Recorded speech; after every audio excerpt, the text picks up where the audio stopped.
Hello my friends, and welcome back to another episode of Philos-Iffy. I am still playing Valkyria Chronicles, and I'm still pretty much only thinking about Valkyria Chronicles. I was not lying when I said that the messages and the depth of philosophic ideas in this game are astonishing. Almost too much for me to even attempt at engaging in a more complete and holistic style, which is why I've decided to leave the game in these Philos-Iffy episodes rather than trying to make a whole and complete episode on the game as itself. But what I've been thinking about more recently as I'm playing through the game is more about how Valkyria Chronicles expresses ideas that one ends up having to face in times of war. Let me frame it like this. I am very much in admiration of a lot of aspects of Confucian philosophy. However, the one foundational aspect of it that I really struggle with, that I really hate, poor word choice, but I don't think it's a good philosophy, is that of social harmony.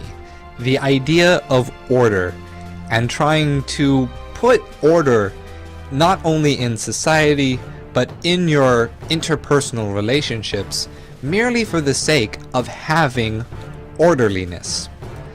That has always not rested well with me, and the way I can say it is my main problem with it is that it becomes inauthentic to a point.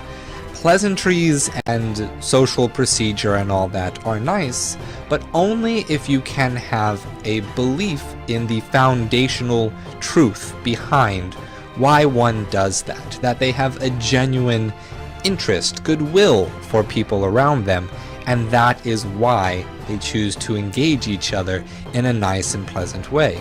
A lot of aspects of social harmony dictate that no matter what the situation, you avoid conflict. You always avoid all forms of conflict. That because conflict is chaos. Conflict is bad. It's disorderly.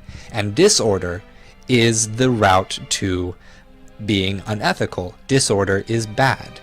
I've never liked it because to create real relationships and real understandings between people, clash is required. Conflict is necessary, even if it gets angry, even if it's frustrating, because at the heart of conflict is the idea of an attempt to understand the other. And without that, you don't have authentic experiences in your relationships. War, in particular, is one of those situations in which conflict becomes the norm, not just on the national level between armies, but within those armies, within every squad, between every two soldiers. People in the military come from an immensely diverse background. Every possible person that could exist in that country exists in that country's military. And so the military becomes a stage for conflict, a stage where cultures are required to clash and to get over those differences so that you can unify, cooperate, and work towards a common goal, a common good, and through that develop a common goodwill for your fellow man.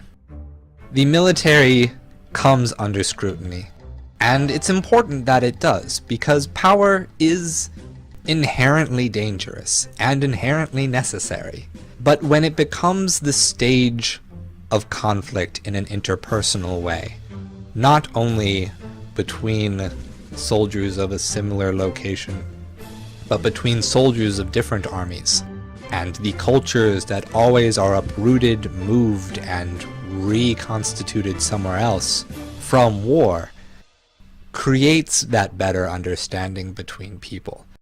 And yes, war is horrible. It is tragedy. There's no other way to get around the fact that the negatives of war are unexpressible by a person like me who's never been in that position, who's never experienced a country that is uprooted and a people that have lost their livelihoods due to that conflict. But at least one can understand from my position that the existence of that conflict makes it necessary that that conflict be overcome.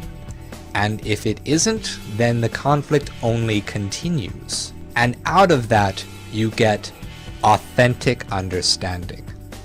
Not in the kind of Confucian play nice, be nice, but never overcome the integral problems and the integral struggles that people face with each other, but through reaching a unique and unified understanding after moving past those differences. In a way, war itself is philosophy, because the practice of philosophy is that in which you have different ideas that compete against each other and force against each other with strong-willed people who never give an inch. But the ultimate goal of philosophy is not to be proven right about anything. It's not to have the knowledge, but to proceed towards some better understanding together with the people that you're in conflict with. Because philosophy is about accepting ignorance. And it is only in being ignorant, only in being open to conflict with ideas, with people, can you ever hope to have any degree of knowledge, any degree of understanding in the first place. Now, I know I didn't put things directly about Valkyria Chronicles, but that is the overwhelming theme that you see in most cutscenes throughout the game, and even throughout all of the characters' dialogue. The conflict and overcoming that conflict in both the national and all the way down to the interpersonal scale. That's what makes the heart of Valkyria Chronicles understandable, relatable, and a great story in a wonderful game. With that, I think I'm finally done talking about Valkyria Chronicles, until I think of something else and I decide to go back on that word. So, thank you so much for watching, everyone. I have a fun time talking with you. In the comments below, let's talk about the nature of conflict. Let's talk about Confucianism, or any other idea that you want. I'm happy to discuss anything. And I will see you guys at the next Philos-Fighter. Stay true.